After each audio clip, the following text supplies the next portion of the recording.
नमस्कार विद्यार्थी मित्रांनो, यूजीसी नेट सेट एक्झाम यासाठी आपण प्रिपेअर करतो आहोत आणि आज आपण यूजीसी नेट जून 2025 विषय मराठी याची मागील वर्षाची प्रश्नपत्रिका बघणार आहोत. त्यातले काही प्रश्न आपण महत्वाचे पाहणार आहोत. एकंदरीत पेपर कसा विचारला होता किंवा प्रश्न कशा पद्धतीचे विचारले जातात आणि कोणत्या घटकातून जास्तीत जास्त प्रश्न येतो हे आपण सगळं इथे डिस्कस करणार आहोत. चला तर मग सुरुवात करूया. नमस्कार, मी श्वेता चंदनकर तुम्हा सर्वांचे UGC net set exam preparation या युट्यूब चॅनलवर स्वागत करते.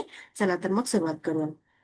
ग्लोबल ऑनलाईन आपल्यासाठी घेऊन आले आहे UGC net and set exam यासाठीची बॅच, ज्यामध्ये तुम्हाला पेपर 1 फ्री मिळणार आहे, सोबत लाईव्ह बॅच मिळणार आहे, संपूर्ण अभ्यासक्रमाच्या नोट्स मिळतील आहे, संपूर्ण अभ्यासक्रमाची सराव चाचणी असणार आहे, पीवायक्यू टेस्ट असणार आहे, स्पष्टीकरणासह एमसीक्यू प्रश्न असणार आहे, लॅपटॉप आणि वेब व्ह्यू आहे, सोबतच एका वर्षाची व्हॅलिडिटी सुद्धा आहे. याची जी फीज आहे ती 10,000 रुपये आहे आणि आफ्टर डिस्काउंट ती 8,000 रुपये असणार आहे. आणि येत्या मंडे पासून आपण नवीन बॅच सुरू करतो. जर का तुम्हाला इनरोल करायचं असेल तर तुम्ही दिलेल्या नंबरवर संपर्क करू शकता किंवा ग्लोबल ऑनलाईन ऍप प्ले स्टोअरवरून डाउनलोड करू शकता. ग्लोबल ऑनलाईन ऍप डाउनलोड केल्यानंतर तुम्हाला तिथे MH SET UGC NET paper 2 असं सर्च करायचं आहे. अशा पद्धतीचा कोर्स तुमच्या समोर येणार आहे. त्यानंतर तिथे कंटेंटमध्ये तुम्हाला जायचं आहे, तर बघा तिथे MS SET 2026 paper 1 notes, paper 1 by Ankita Sood, NET SET paper 2, PYQ test, mock test, weekly test, असं सगळ्या पद्धतीचं कंटेंट तिथे अवेलेबल आहे. त्यामुळे तुम्ही नक्की एनरोल करा आणि अभ्यासाला सुरुवात करा. चला तर मग सुरुवात करूया. पुढीलपैकी कोणत्या अभंग रचना संत तुकाराम यांच्या आहेत?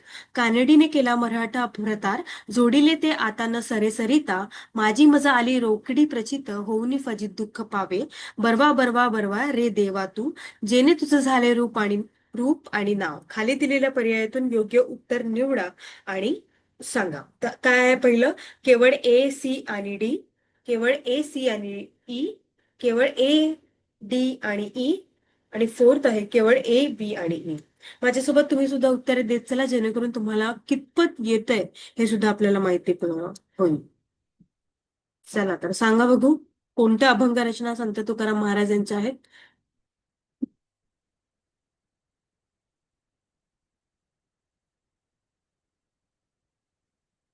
ठीक आहे. तर कानडीने केला मराठा भ्रतार, त्यानंतर जोडीले ते आता न सरे सरिता, आणि जेने तुझं झाले रूप आणि नाव, हे जे आहे ते संत तुकाराम महाराज यांचे अभंग आहेत. आणि त्यामुळे आपलं उत्तर काय असणार आहे? फोर्थ असणार आहे, ए, बी आणि बी. ठीक आहे, ऑप्शन 4. त्यानंतर समोरचा प्रश्न आहे, विद्रोहाच्या संकल्पनेच्या बुडाशी पीडक आणि पीडित यांचे द्वंद्व असते. ते पीडक आणि पीडित या दोहोंना अंतिम विश्लेषणात परस्पर पोषक ठरते असे मत कोणी मांडले? राग जाधव, मेमपुरे, म बी चिटणीस, भालचंद्र फडके. चला सांगा बघू.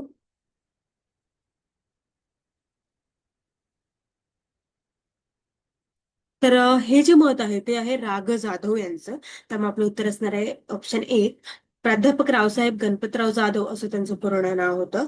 दलित साहित्य समीक्षा सुद्धा त्यांनी केलेले आहेत. आणि अश्वत्थाची सळसळ, आगळी वेगळी नाट्यरूपे, गणिताचा डोह, एकूण कविता, कला साहित्य व संस्कृती, खेडीमेळी ललित प्रकाशन आहे.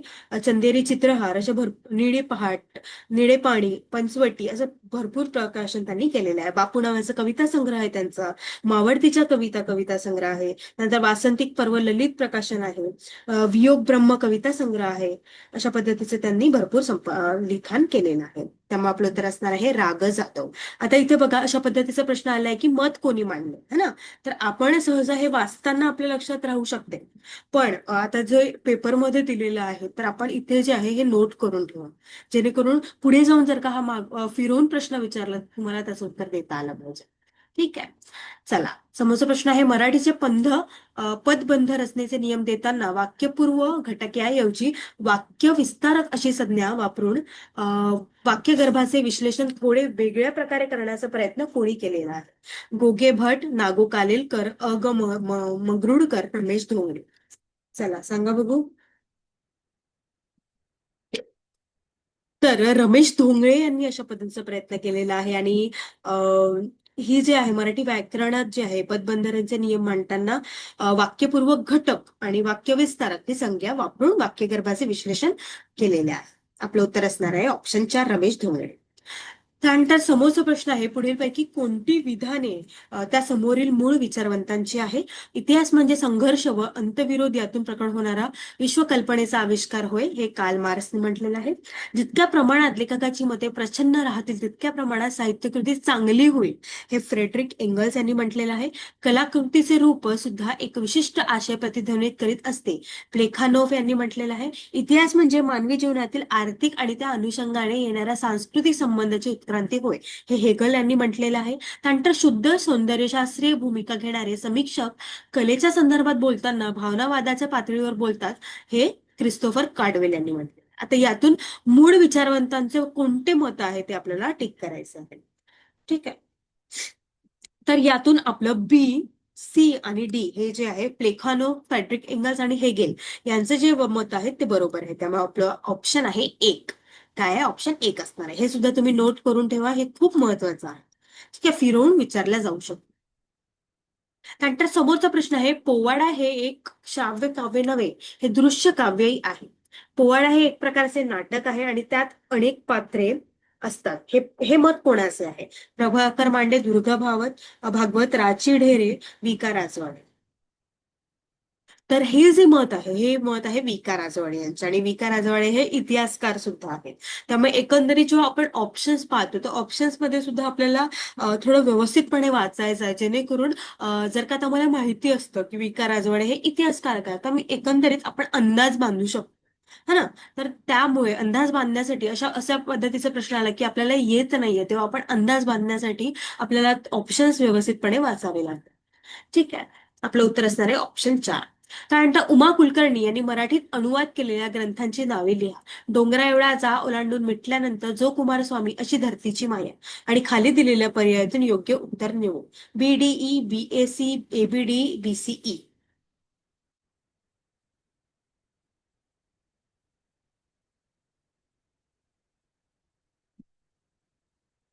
चला सांगा बघू. बी, ए, सी, डोंगरा एवढा जा ओलांडून आणि मिटल्यानंतर. तर एस एल भैरप्पा यांनी ते लिहिलेलं आहे. कोणतं? जा ओलांडीन आणि मिटल्यानंतर. ठीक आहे, तर हे आहे उमा कुलकर्णी यांचे अनुवादित केलेले ग्रंथ. त्यामुळे आपलं उत्तर असणार आहे BAC, म्हणजे ऑप्शन 2 जे आहे ते आपलं उत्तर असणार आहे.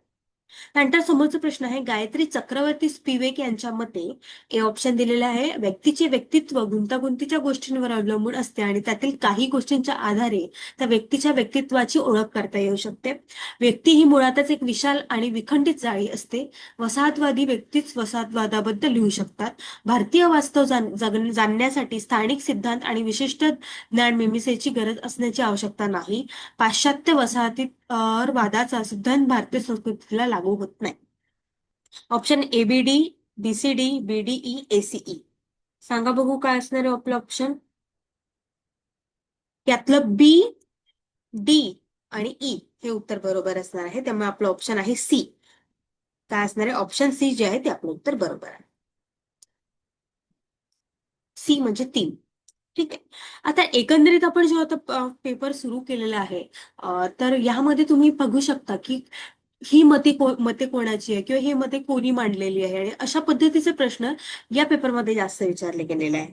त्यामुळे आपल्याला काय करायचं आहे, आता यामध्ये आपल्याला मते भरपूर सारी मिळालेली आहे. त्यामुळे तुम्ही एक काम करा, सगळे मते जे आहे ते छान पद्धतीने नोट करून ठेवा आणि त्याला वाचायचं आहे, जेणेकरून पुढच्या वेळेस जर का फिरवून मते विचारली किंवा त्यातला एखादा पण विचारला तरी आपल्याला त्या एखाद्यावरून सुद्धा अंदाज बांधता येतो. त्यामुळे हे खूप महत्वाचे ठरते.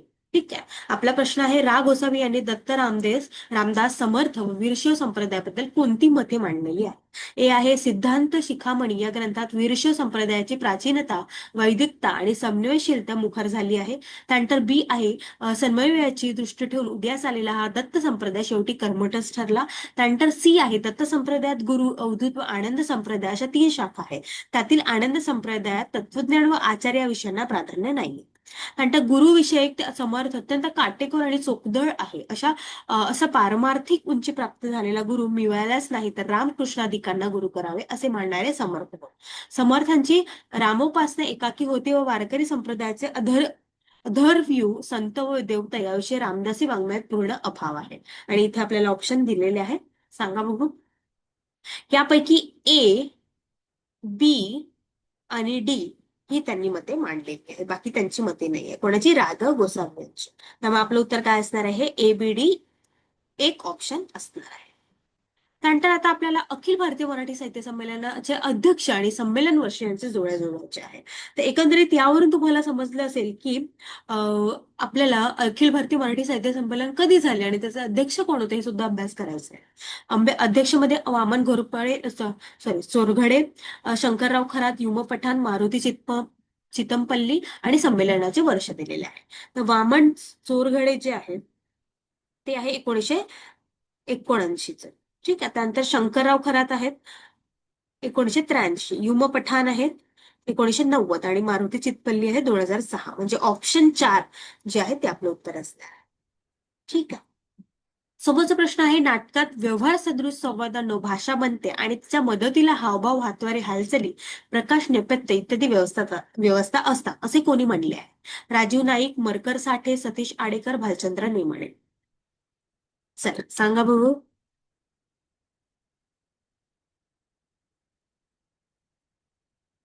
माझ्यासोबत तुम्ही सुद्धा उत्तर देत चला, जेणेकरून तुम्हाला तुमचा सुद्धा अभ्यास होईल आहे.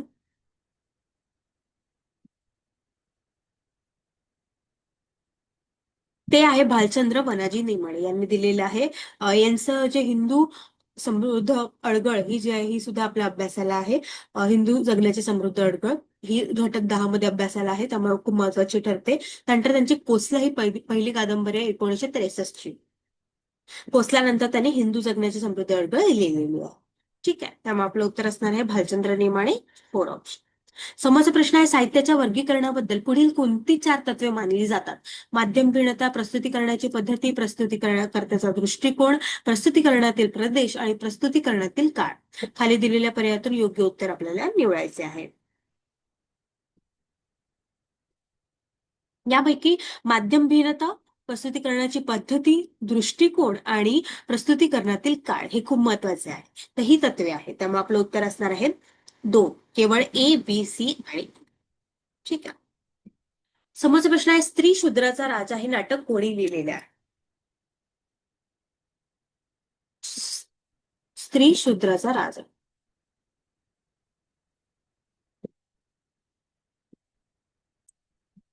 तर स्त्री शूद्राचा राजा जे आहे हे नाटक शरद पाटील यांनी लिहिलेलं आहे. कॉम्रेड शरद तानाजी पाटील असं त्यांचं पूर्ण नाव होतं. आणि यांनी दास, रामायण, शिवाजीच्या हिंदवी स्वराज्याचे खरे शत्रू कोण, मार्क्सवादी, फुले आंबेडकरवाद हे सगळं लिहिलेलं आहे.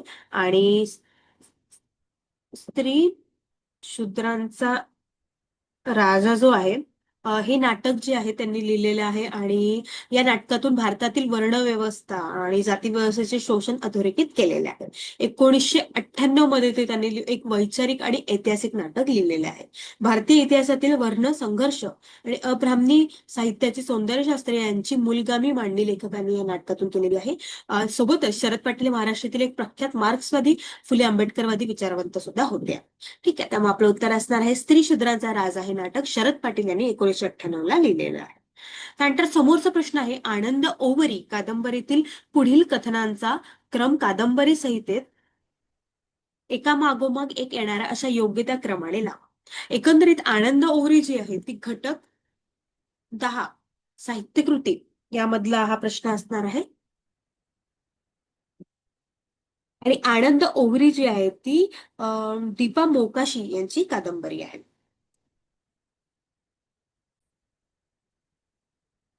दीपा मोकाशी यांची कादंबरी आहे. आणि आनंद होरी ही प्रसिद्ध लेखक संत तुकारामाच्या जीवनचरित्रावर आधारित लिहिलेली एक उत्कृष्ट कादंबरी आहे. त्यामध्ये संत तुकारामाचे विरक्त स्वरूप, त्यांची कौटुंबिक परिस्थिती आणि त्यांच्या पत्नीचे सहनशीलता यांचे अत्यंत प्रभावी चित्र सुद्धा केलेले आहे. ठीक आहे. तर यामध्ये आता बघूया, यासाठी आता आपल्याला आनंद ओरी वाचावी लागेल है ना. त्यामुळे ही कादंबरी तुम्ही वाचा. एकंदरीत मी घटक 10चे जे प्रश्न येतात ते मी तुम्हाला सांगते की नेहमी तुम्ही स्वतः वाच, जेणेकरून कादंबरीचा असा क्रम वगैरे लिहायचं तुम्हाला आलं तर त्याचं उत्तर तुम्हाला देता येईल. ठीक आहे. ए आहे, एव्हाना संबंध डोंगर पालथा घालायला हवा होता, तुकाला शोधायला पण पाय गळाले होते. बी आहे, भामनाथ डोंगर शोधित असताना तापदायक आठवणी मनात येत होत्या. देवळात आम्हा तिघांनाही झोप येत नव्हती. मूर्तीपुढे लावलेला पंटीचा प्रकाश देवळात पसरला होता. विड्याचा हात गवतावर जपजप चालत होता आणि अधूनमधून स्वतःचेच पूर्वीचे रचलेले अभंग कवीच्या आत्मानंदात मी म्हणत होते. ई आहे, बायकोने भात पिठले झाल्यावर मुलांना उठवून जेवू घातले. आम्ही जेवढे जातील तेवढे 4 घास तोंडात टाकले. आता सांगा बघू यापैकी उत्तर काय असणार आहे. या डी येईल पहिले, नंतर ई येईल, मग ए, बी आणि सी. म्हणजेच विळ्यांचा हात गवतावर जपजप चालत होता, त्यानंतर बायकोने भात पिठले बनवले, त्यानंतर एव्हाना संबंध डोंगर पालथा घालायला हवा होता, त्यानंतर भामनाथ डोंगर शोधत असताना तापदायक आठवणी आल्या आणि देवळात आम्हा तिघांना झोप येत नव्हती. त्यामुळे आपलं उत्तर असणार आहे ऑप्शन ए. ठीक आहे. त्यानंतर अण्णाभाऊ साठे यांच्या कादंबऱ्यांचा प्रकाशन वर्षानुसार कालानुक्रम आपल्याला विचारलेला आहे. त्यामध्ये वारणेचा वाघ, पाझर, फकीरा, मास्तर, रत्ना हे पूर्ण विचारलेलं आहे. ठीक आहे. तर मास्तर जी आहे ती,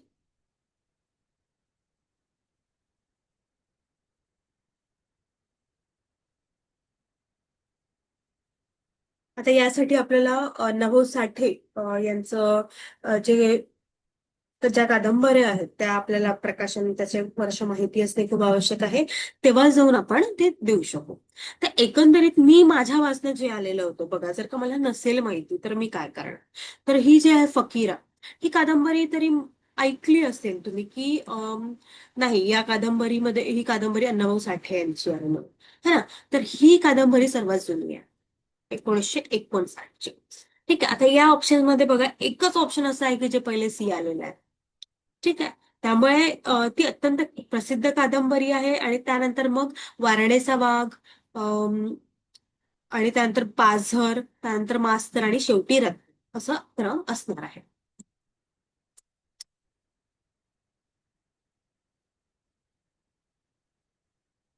ठीक आहे. त्यामुळे आपलं उत्तर काय असणार आहे, ऑप्शन 3 असणार आहे. फकीरा 1959, त्यानंतर वारणेचा वाघ 1968, त्यानंतर पाझर 1970, त्यानंतर मास्तर 1971 आणि रत्ना 1972. ठीक आहे. अशा पद्धतीचा क्रम असणार आहे. त्यानंतर समोरचा प्रश्न आहे, भाषेच्या साधनाने केलेली कल्पनाप्राप्त जीवन प्रक्रियेची बंदिश ही ललित वाङ्मयाची व्याख्या कोणी केलेली आहे. वाल कुलकर्णी, पाटणकर, बासी मर्ढेकर, गोवी करंदीकर. तर भाषेच्या साधनाने केलेली कल्पनाप्राप्त जीवन प्रक्रियेची बंदिश आहे गोवी करंदीकर यांनी केलेली आहे. ठीक आहे. त्यामुळे आपलं उत्तर काय असणार आहे, 4 असणार. त्यानंतर आता आपल्याला असा प्रश्न दिलेला आहे की खालीलपैकी कोणती मते सी जी युंग यांची नाही आहेत. आतापर्यंत काय विचारलं होतं की कोणाची ही मते आहे किंवा मग कोणती मते कोणाची आहे, पण आता विचारलं की नाही आहे. तर यासाठी आता आपल्याला माहिती पाहिजे की कोणती मते त्यांची आहेत. तर जन्मता माणसाचे मन कोरे नसते, मानवाचे सांस्कृतिक आणि व्यक्तिगत भावविश्वास सामायिक नेणिवेच्या प्रांतात आर्ष प्रतिमा अव्यक्तपणे नांदत असतात. मानवाच्या मनात परंपरेने वसत असलेल्या आदी प्रतिमा आणि पारंपरिक मानस आचार मिथच्या स्वरूपात प्रकट होतात. लोकजीवनातील प्रचलित असलेल्या रूढी परंपरा यांचे विश्लेषण करून निरनिराळ्या काळातील त्यांच्या स्तरांचा अभ्यास करणे शक्य असते. दिव्य इतिहास हा मानव इतिहास नाही. आणि खालीलपैकी आपल्याला पर्याय दिलेले आहेत. तर यापैकी डी आणि ई हे दोन जे आहेत ते त्यांचे नाहीये. त्यामुळे आपलं उत्तर काय असणार आहे, एक असणार आहे. जन्मता माणसाचे मन कोरे नसते हे त्यांचं मत आहे. मानवाच्या सांस्कृतिक आणि व्यक्तिगत भावविश्वास सामायिक नेणिवेच्या प्रांतात आरशी प्रतिमा अव्यक्तपणे नांदत असतात हे सुद्धा त्यांचं मत आहे. त्यानंतर मानवाच्या मनात परंपरेने वसत असलेल्या आदी प्रतिमा आणि पारंपरिक मानसाचार मिसच्या स्वरूपात प्रकट होतात हे सुद्धा त्यांचं मत आहे. ठीक आहे. त्यांचं मत कोणतं नाही आहे, डी आणि ई. चालेल. समोरचा प्रश्न आहे, भाम हा अलंकाराशी अधिक समरस होणारा असून दंडी भरताच्या संप्रदायाला अधिक मांडणारा होता, असा आशयाचे निश्चित मत कोणी व्यक्त केलेले आहे. डॉक्टर शंकरन, डॉक्टर राघवन, म पा वाकाणे, डॉक्टर सुशील मार्टे.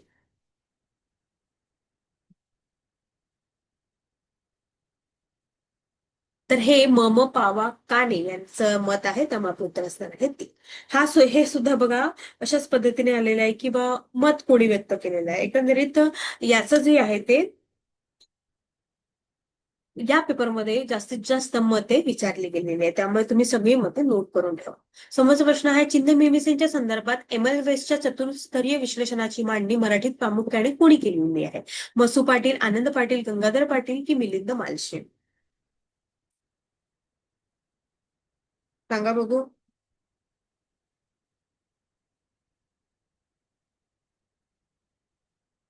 तर हे केलेली आहे गंगाधर पाटील यांनी. हे मराठी साहित्यातील एक ज्येष्ठ आणि अत्यंत आदराचे स्थान असलेले साहित्यिक आणि समीक्षक होते.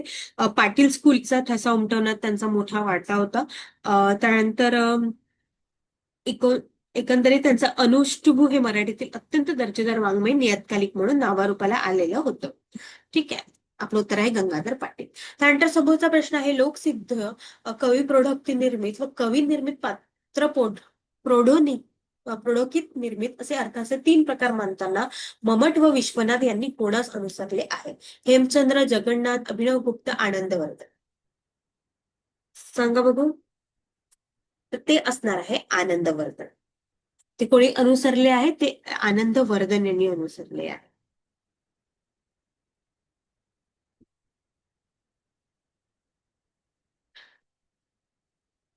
ठीक आहे. त्यामुळे आपलं उत्तर असणार आहे आनंदवर्धन. हे जे आहेत 9व्या शतकातील एक महान संस्कृत साहित्यशास्त्रज्ञ, कवी आणि तत्वज्ञ होते आणि ध्वनी सिद्धांतांचा हे केलं. प्रसिद्ध ध्वनी सिद्धांतांचे त्यांचं प्रवर्तक म्हणून मानले जातात. काव्याचा आत्मध्वनी असं त्यांचं म्हणणं होतं. ठीक आहे. त्यामुळे आपलं उत्तर असणार आहे आनंदवर्धन. त्यानंतर संत पीटरचे पुराण या ग्रंथाचे कर्ते कोण आहेत? साव मिंगेल, फादर स्टीफन्स, अतोनियो द साल्जास, एथियन देल कुला.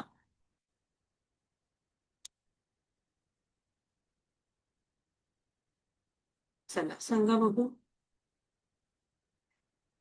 तर याचे जे या ग्रंथाचे जे कर्ते आहेत ते आहे एथियन देल कुला. या ग्रंथाची निर्मिती यांनी फ्रेंच मिशनऱ्यांनी केलेली आहे.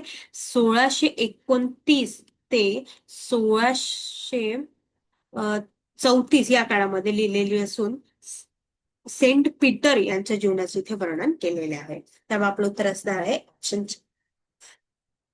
एकंदरीत या 20-25 प्रश्नांमध्ये हे मत कोणाचे आहे किंवा मग हे मत कोणी मांडले आहे, हे मत कोणाचे नाही आहे किंवा मग हे यापैकी खालीलपैकी कोणती मते त्यांची आहेत किंवा नाही आहेत, अशाच पद्धतीचे प्रश्न विचारले आहे. त्यामुळे तुम्ही एक काम करा, सगळी मते जी आहेत ती तुम्ही एका याच्यावर लिहून ठेवा व्यवस्थितपणे, जेणेकरून जर का समोर पुढे मागे एखादा विचारला किंवा मग एखादा फिरवून विचारला तर आपल्याला त्याचा अभ्यास असला पाहिजे. कारण आपण जेव्हा एकंदरीत खूप असं डीप अभ्यास करतो तेव्हा जर हे मते जे आहेत ते थोडेफार आपल्याला लक्षात राहू शकतं. त्यामुळे सतत वाचन करा आणि व्यवस्थित वाचन करा, जेणेकरून चिंतन करा त्याचं, जेणेकरून ते तुम्हाला आठवत सुद्धा राहील.